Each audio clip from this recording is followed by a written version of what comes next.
कैसे हैं आप लोग? उम्मीद है आप सब ठीक होंगे। इतनी शदीद गर्मी पड़ रही है लेकिन फिर भी अभी मौसम कदरे बेहतर है और आज हम जाएंगे वॉक पे। अभी तक हम 10 अहकामात के 2 हिस्सों पे गौर कर चुके हैं। आज हम तीसरे हिस्से पे गौर करेंगे जो हमारे मुआशरती और समाजी ताल्लुकात को लेकर है और मेरे साथ जाएगा हमारा चोको। सो मैं आपको अपना चोको दिखाना चाहती हूँ, काला पाला चोको। सो आप भी मेरे साथ वॉक पे चलिएगा। चोको चोको आजो।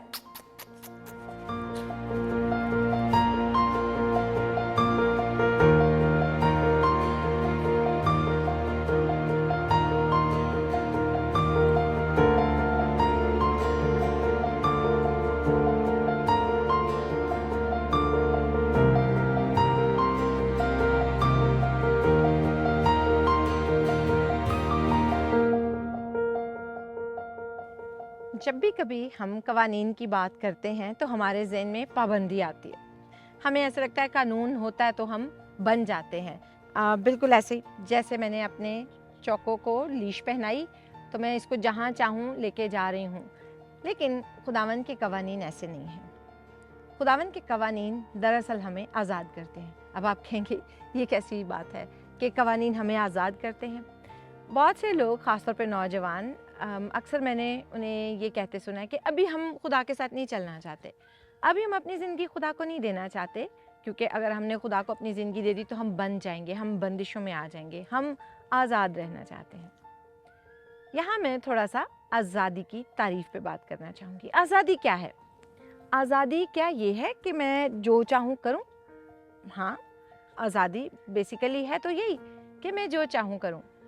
ओके, अगर मैं कहती हूँ कि मैं आज़ाद हूँ, मैं ड्रग ले सकती हूँ, सिगरेट पी सकती हूँ और मैं हेरोइन और जो भी अल्कोहल है वो लेना शुरू कर दूँ और मैं उसमें इतनी फंस जाऊँ कि मैं उसकी आदी हो जाती हूँ, मैं एडिक्ट हो जाती हूँ और फिर मैं आज नहीं तो कल किसी कूड़े के ढेर पे पड़ी पाई जाऊँगी।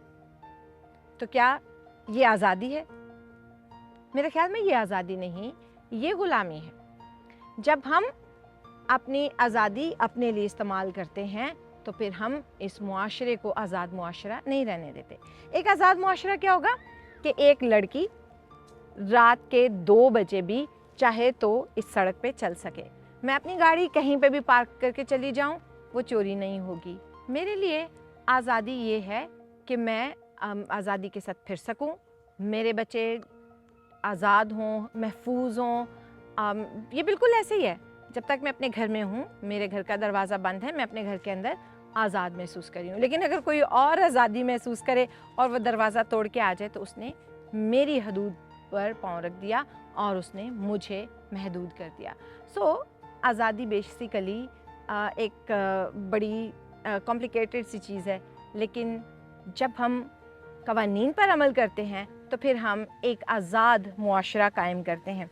अब ज़रा सोचिए, जिस मुआशरे में इन कवानीन पे अमल होता होगा वो मुआशरा कितना आज़ाद होगा। तू खून ना करना, तू ज़िना ना करना, तू चोरी ना करना, तो अपने पड़ोसी के ख़िलाफ़ झूठी गवाही ना देना,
रास्त हैं और खुदावंद के कवानीन जब उन पर अमल किया जाए तो एक ऐसा मुआशरा कायम होता है जो खूबसूरत है और जिसमें हर कोई महफूज महसूस करता है। अभी जिस चीज़ पे मैं रोशनी डालना चाहूँगी वो है अपने पड़ोसी के खिलाफ झूठी गवाही ना देना।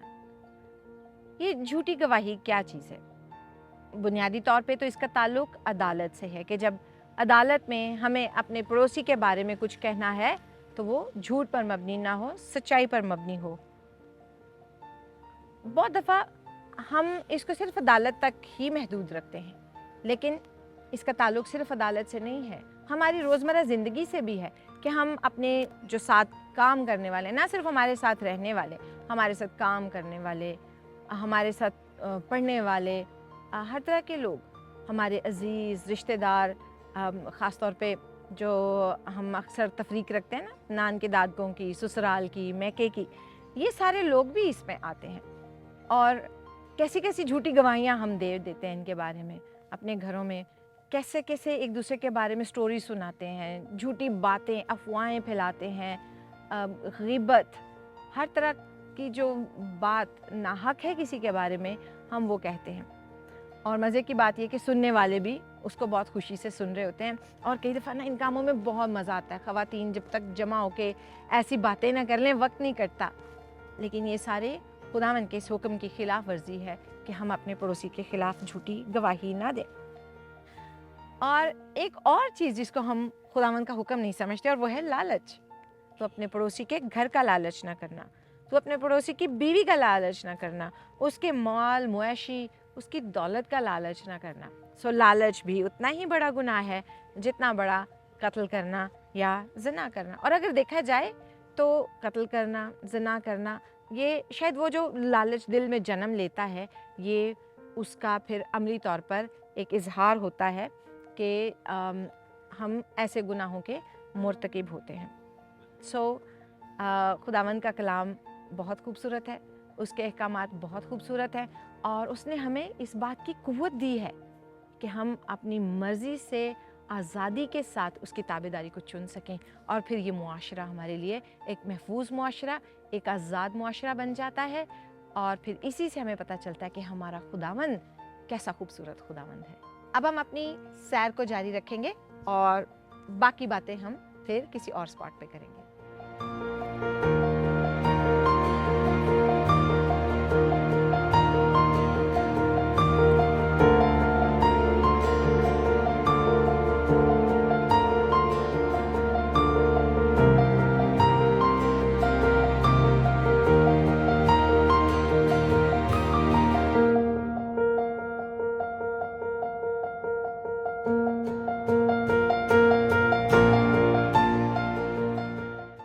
हमने पहले बात की पुराने अहदनामे में खुदावंद के अहकामात की। अभी हम थोड़ा सा वक्त इस बात पर लगाएंगे कि मसीह यीशु ने इस तालीम को कैसे बयान किया। आमतौर पे हम ये कहते हैं कि पुराना दौर जो है वो शरीयत का दौर था, आज का दौर फजल का दौर है। और कई दफ़ा हम फिर उस तालीम को बहुत आसान समझ लेते हैं। हम समझते हैं अब हमारे ऊपर उस तरह से पाबंदियाँ नहीं हैं, हमें उस तरह से काम नहीं करना। लेकिन अगर हम मसीह यीशु की तालीम को सुने तो समझ लगती है कि एक्चुअली ये तो मुश्किल हो गया।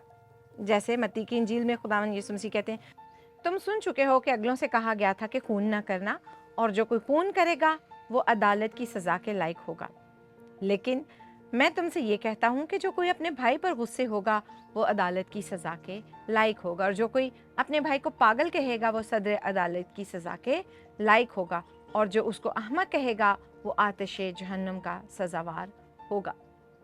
सो ऐसे तो नहीं लग रहा कि खुदावंद यीशु मसीह ने उसको आसान कर दिया, बल्कि खुदावंद यीशु मसीह ने इसको मुश्किल कर दिया कि कत्ल एक अमल है, लेकिन जो सोच, जो कत्ल का ख्याल पनपता है वो गुस्से के वसीले से पनपता है। कोई किसी को क्यों मारता है? या गुस्सा होता है, या लालच होता है, जायदाद चाहिए होती है। सो इस तरह की चीज़ें हैं, और ये तब होता है जब हम खुदावंद के कानून की खिलाफ वर्जी करते हैं। दूसरा कानून, तुम सुन चुके हो कि कहा गया था कि ज़िना न करना, लेकिन मैं तुमसे ये कहता हूँ कि जिस किसी ने बुरी ख्वाहिश से किसी औरत पर निगाह की वो अपने दिल में उसके साथ जना कर चुका। वहाँ पे पुराने अहदनामे में हमें सिर्फ ये बताया गया कि जना नहीं करना, लेकिन मसीह यीशु क्या कहते हैं कि हमें अपनी सोच को भी साफ रखना है, क्योंकि जो कुछ वक़ूफ़ पज़ीर होता है वो पहले ख़्याल की सूरत में हमारे दिमागों में जन्म लेता है, और मसीह यीशु वहाँ पहुँचते हैं और कहते हैं हमें वहीं से अपने दिमाग को, अपने ख़यालात को पाक करना है और साफ़ करना है। तो अब बात फिर वहीं से आ गई कि हमें खुदावन के अहकामात पर अमल करना है, और ये वो अहकामात हैं जो हमारी इस सोसाइटी को खूबसूरत बना देते हैं। जब खुदावन यीशु मसीह कहते हैं कि हमारी शरीयत का खुलासा इसमें है कि तू खुदावन अपने खुदा से अपने पूरे दिल, अपनी पूरी जान और अपनी पूरी अकल से मोहब्बत रख, और फिर वो कहते हैं कि दूसरा बड़ा हुक्म ये है कि तू अपने पड़ोसी से अपनी मानद मोहब्बत रख। पूरी शरीयत इन दो चीज़ों में पूरी हो जाती है। पूरी शरीयत का खुलासा ये है, अगर हम खुदा से मोहब्बत करते हैं तो फिर हम खुदा के लोगों से भी मोहब्बत करेंगे, और जो ताबेदारी मोहब्बत के वसीले से होती है उस ताबेदारी की बात ही कुछ और है, क्योंकि खौफ से तो हम अपने दुश्मन की भी बात मान लेते हैं, खौफ तो हम हर किसी का रख लेते हैं, लेकिन खुदावन की ताबेदारी मोहब्बत से होती है। और मसीह यीशु ने एक पर्चा भी लीक कर दिया। हम सबको पर्चे लीक होने का इंतज़ार होता है ना, तो मसीह यीशु ने क्या पर्चा लीक किया है कि जब वो आएगा फाइनल अदालत के लिए तो वो क्या पूछेगा। उसका सवाल ये नहीं होगा तुमने कितनी नमाज़ें पढ़ी, तुमने कितने रोज़े रखे, तुमने कितनी दफ़ा हदिया डाला, कितने फ़ीसद तुमने अपने नजराने शुक्राने अदा किए। पूछा ये जाएगा कि मैं भूखा था, तुमने मुझे खाना ना खिलाया, मैं प्यासा था, तुमने मुझे पानी ना पिलाया, मैं अकेला था, कैद में था, तुम मेरे साथ नहीं थे। और फिर लोग कहेंगे कि खुदावंद हमने कब तेरे साथ ऐसा नहीं किया, और खुदावंद यीशु मसीह कहेंगे कि जब तुमने इन छोटों में से किसी एक के साथ ना किया तो तुमने मेरे साथ ना किया। और फिर वो दूसरी तरफ जो लोग खड़े होंगे उनसे कहेगा कि मैं भूखा था, तुमने मुझे खाना खिलाया, मैं प्यासा था, तुमने पानी पिलाया, मैं बीमार था, तुमने मेरी खबरगिरी की, मैं कैद की हालत में था, तुम मुझसे मिलने आए। और वो पूछेंगे खुदावंद ये हमने कब किया, और खुदावंद कहेंगे कि जब तुमने इनमें से छोटों में से किसी एक के साथ किया तो तुमने मेरे साथ भी किया। खुदावंद के अहकामात की खूबसूरती ये है कि क्योंकि वो पाक है, क्योंकि वो रहम दिल है, क्योंकि वो मोहब्बत करने वाला है, तो वो चाहता है कि हम उसके बेटे बेटियां होते हुए वही खूबियां दिखाएं, और ये खूबियां हम उसके अहकामात पर, उसके हुक्मों पर अमल करके दिखा सकते हैं।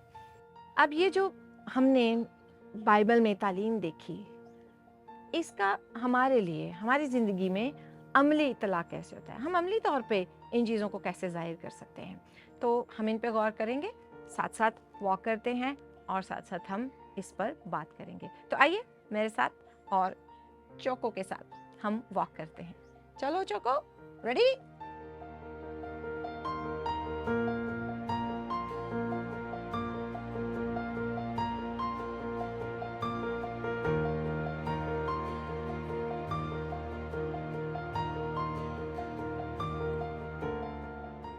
इस सब का हमारे लिए क्या मतलब है? हम भी खुदा के लोग हैं। जैसे खुदावन ने बनी इसराइल को मिस्र की गुलामी से छुड़ाया, वैसे ही मसीह यीशु अपने खून के वसीले से हमें छुड़ाते हैं और हम उसके साथ नए अहद में शामिल हो जाते हैं। और हमारे ऊपर भी लागू है कि हम उन अहकामात को मानें, ताकि जब हम अपनी ज़िंदगियां गुजारें तो इससे लोग जानेंगे कि हम खुदा के बेटे बेटियां हैं, और हमारा जो आसमानी बाप है उसकी तमजीद होगी। चोको, लगता है चोको थक गया है, और हम अब यहाँ पे रुकेंगे ताकि चोको थोड़ा सा आराम कर ले। हाँ, तो मैं बात कर रही थी कि कैसे लोगों को लगेगा कि हम खुदा के लोग हैं। तो जो हमारी एक पड़ोसन थी, उसके मियाँ वहाँ नहीं थे, वो किसी और जगह जॉब करते थे, तो वो हर किसी से दरवाजे की ओट में से बात करती थी। उसके घर में कोई इतने आराम से आ जा नहीं सकता था, लेकिन जब मेरे शौहर उससे बात करते थे तो वो बड़ी कंफर्टेबल होती थी और मुझे कहती थी तुम बड़ी खुशकिस्मत हो, क्योंकि तुम्हारा जो शौहर है ना उसकी आंखें बड़ी साफ़ हैं, और वो मेरे साथ घर में मदद भी कराते थे, बच्चों को भी देखते थे। तो एक बड़ा ही फ़र्क सा नमूना उन्हें मिला एक क्रिश्चियन फैमिली के बारे में। मैं और मेरे मियाँ हम दोनों यूथ में खिदमत करते हैं। बहुत से नौजवान जो हैं वो हमसे पूछते हैं कि हम अभी मसीह को कबूल नहीं करना चाहते, क्योंकि अगर हमने मसीह को अपनी ज़िंदगी दे दी तो हम आज़ादी से जो करना चाहते हैं वो नहीं करना चाहेंगे। मिसाल के तौर पे एक हमारा संडे स्कूल का ग्रुप था, तो जब मैंने उनसे पूछा कि आप में से कौन कौन अपनी ज़िंदगी खुदा को देना चाहता है, तो जो सबसे बड़ा ग्रुप था उन्होंने कहा नहीं, अभी हमने खुदा को अपनी ज़िंदगी नहीं देनी। क्यों? अभी तो हमारा कॉलेज जाने का टाइम आ रहा है, अभी तो हमने लड़कियों के कॉलेज के सामने खड़ा होना है। अगर हमने मसीह को ज़िंदगी दे दी तो फिर हम ये काम नहीं कर सकेंगे।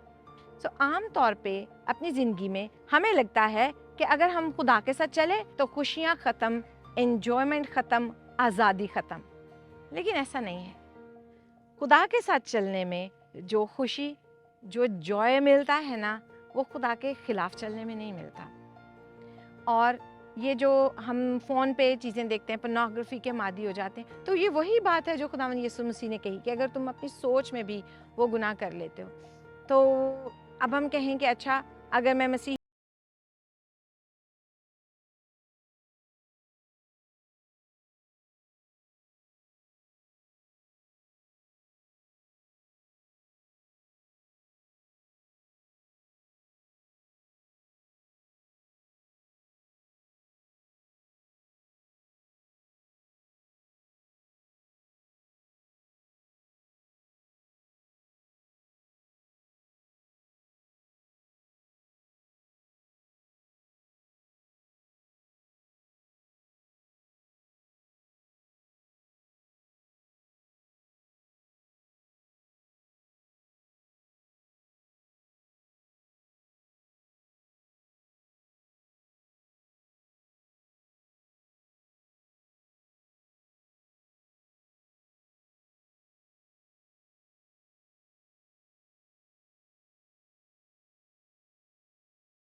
आपको चैलेंज करूंगी कि खुदावंद को आजमा के देखें और उसकी बरकत का तजुर्बा करके देखें, क्योंकि इसी में हम सबकी भलाई है और ये दुनिया खूबसूरत हो जाएगी।